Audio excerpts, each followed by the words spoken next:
Observer can be anywhere outside this. Observer is actually an invisible person. Observer has no relevance to this process. So observers should be in a position where they are not distracting to the process. Observer is need not to be inside here. Observers don't need to be here. Why companies have observers is because they want to make sure that this person is observing the process. Whether the process is done properly. Number two is also a learning process for anyone. But observer is immaterial, right? Observers are immaterial characters in this process. Some companies don't want observers at all. Because whatever is being discussed here, sometimes there are confidentiality issues. Particularly when you're dealing with issues like sexual harassment, workplace harassment, racial harassment, things like that.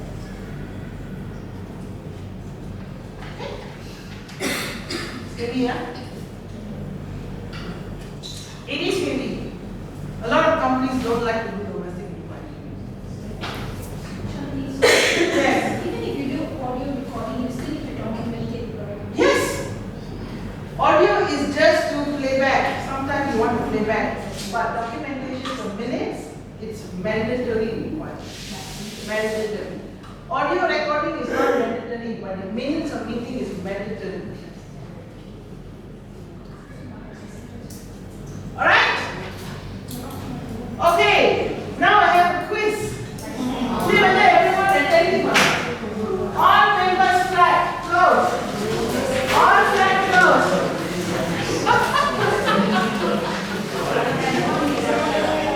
All members flat. Chairman can be from any of them. Depending on who are you avoiding.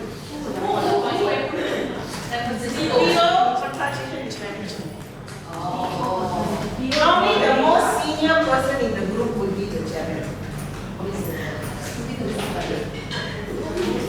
If the employee is reporting to the principal, can the principal be the chairman? No. Sometimes even your IT manager can be the chairman. Yes. Panel of inquiry can be anybody. Among them, they decide who wants to be the chairman. Because the chairman has got responsibilities. Not just to know that go and study. Chairman plays a very important role. If this matter goes to domestic inquiry, all your panel members have already left employment. So what is left is your minutes of the meeting. That is your evidence and your audio recording. Unless you want to fly back all the panel of inquiries, panel of members. Alright? So, hands on, put up the other way. Hands on, down. All down. Okay, good. Now, ready for quiz or not? No. Oh, please. Okay. Ready, huh? To test your understanding and knowledge. So, we are playing a quiz. There are 5 questions here. Alright. Which section?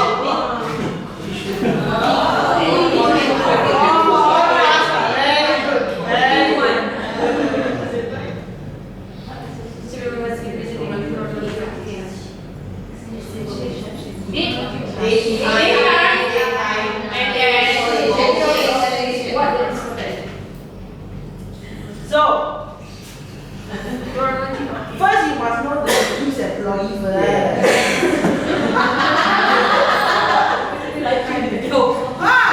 You chronology of a case like against a dog.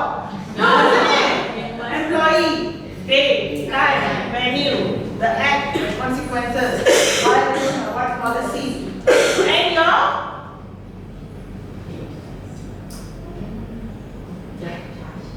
your report, your complaint, yes. No. Yes. Depending on the case.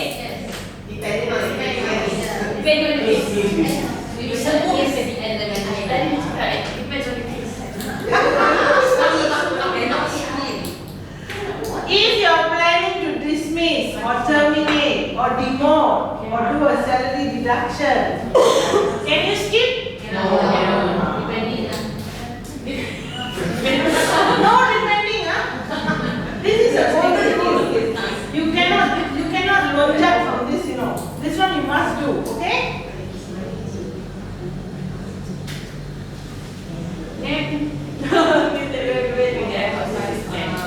Five mistakes employer or HR makes during a DI process at the planning stage and also during the process. Short notice. Short notice, yes, ready? Brief the panel. Yes, you don't brief the panel, yes, lagi? Insufficient evidence, you won't go to DI. Mistakes. I not compile all the evidence properly. This one This one is planning stage. Like even compile the evidence properly. Lack of evidence, your charge sheets are not ready, or they lack substance in your charge sheets, and you rush through the process, you don't give ample enough sufficient notice to your accused employee to prepare the case, you don't brief your panel members the do's and don'ts, you don't brief the company witnesses do's and don'ts. A lot, huh? A lot. Last one. To open the tool.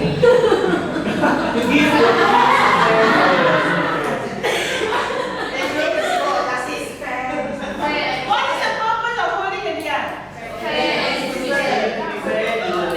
Okay, one by one. What? To seek the truth. To find whether the employee is guilty or not guilty. The law allows for it. 14 subsection 2. Panel to make an independent judgment of the case, the merits of the case. Panel to make recommendations to mete out punishment. Why panel? Why panel meets out recommendations for punishment and not the HR manager or the prosecuting officer? Why? Yes, you want to remove biasness. Okay? Alright, so with this said, what we have learned today? We have learned to identify the types of misconduct. We have learned to apply strategies. We have learned about root cause of indiscipline. We have learned about challenges of managing discipline at the workplace. We have learned about the process of discipline. Now you're all experts in explaining the need.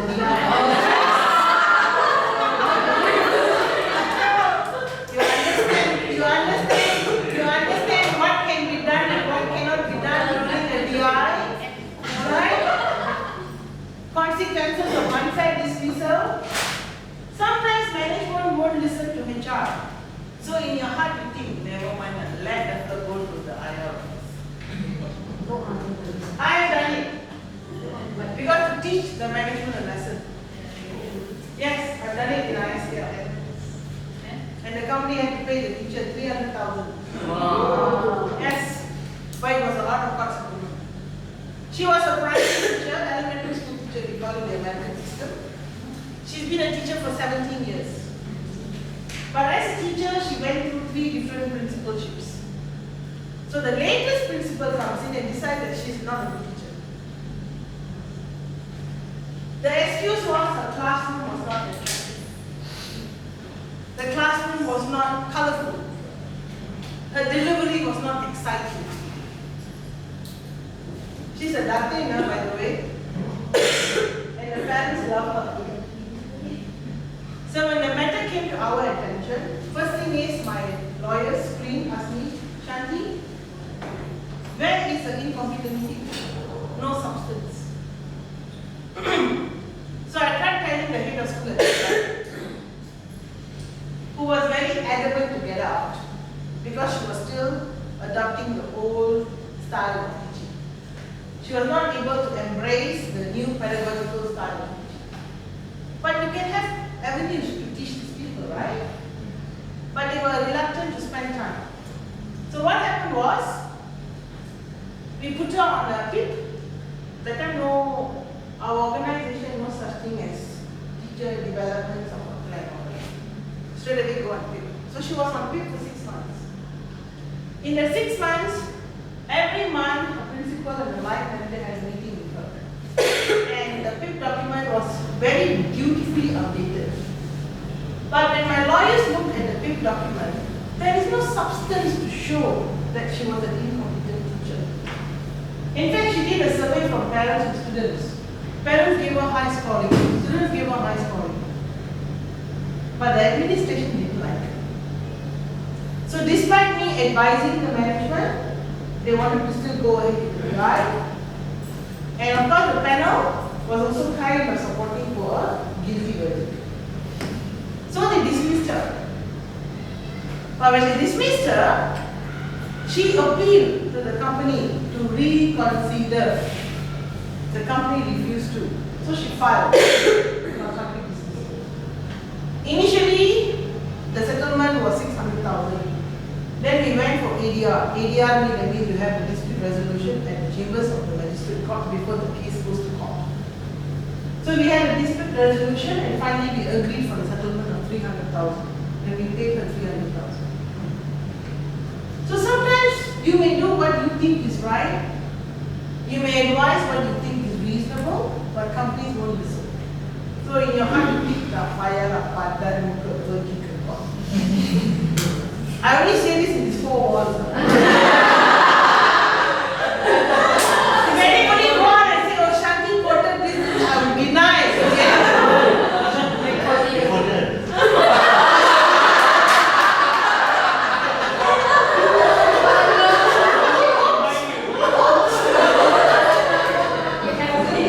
Now, discipline is everyone's responsibility.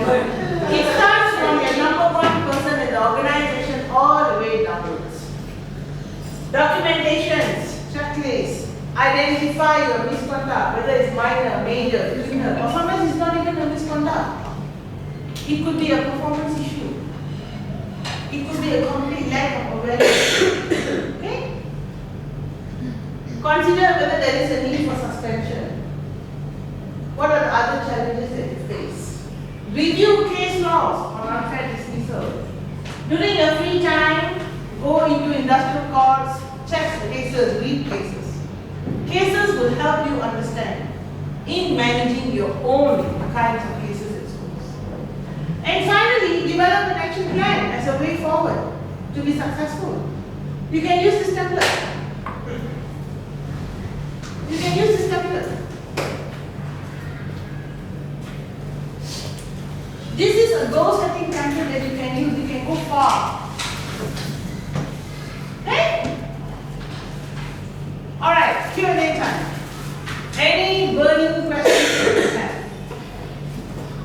Anything that I've not covered that you would like some input?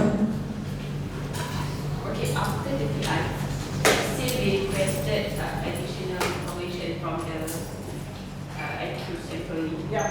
Okay, but we need to definitely declarations, right? So once we get it, are we going to share with the email? Yes. Yes. With the fruits of the deed? Yes. Yes. Correctly speaking, when you do that, it shows how improper your data was. Case in point to mark.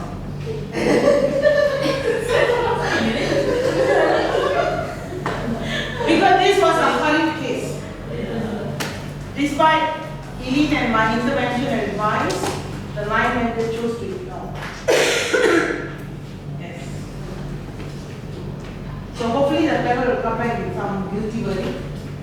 Then it's fine. But if she feels very strongly that the decision is wrong, she can walk out on, she can just go and file a case even though you dismiss her. So these are situations you have to consider. Okay? Any other Q&A?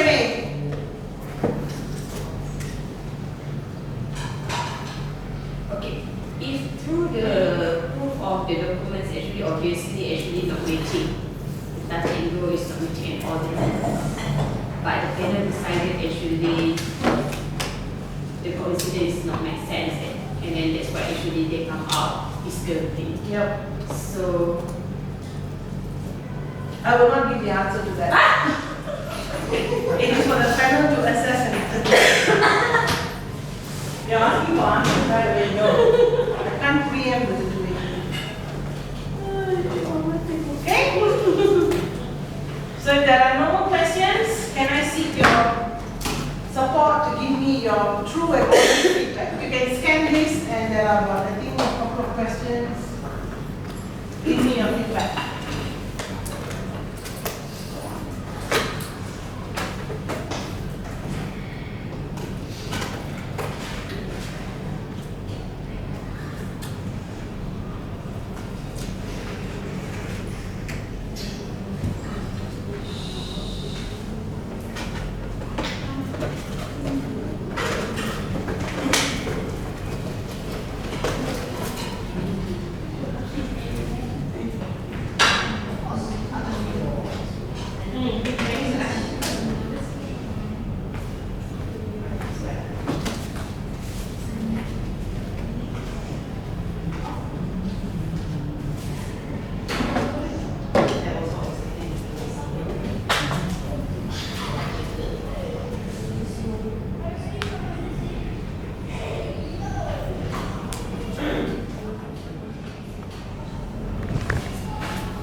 Your feedback is important because this will also determine your certificate of attendance issuance. So it's important. If I don't hear from you, you're not going to get a certificate. Yeah.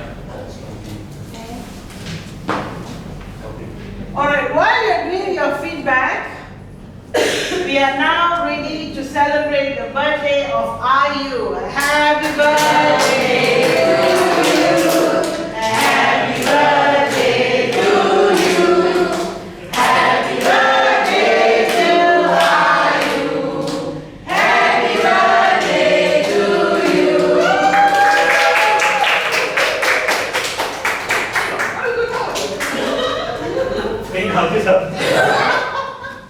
Complete your feedback process, don't forget that before you all eat the cake.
Then the employee should decide. Usually there's a lesson point. Preferably the That's same. No,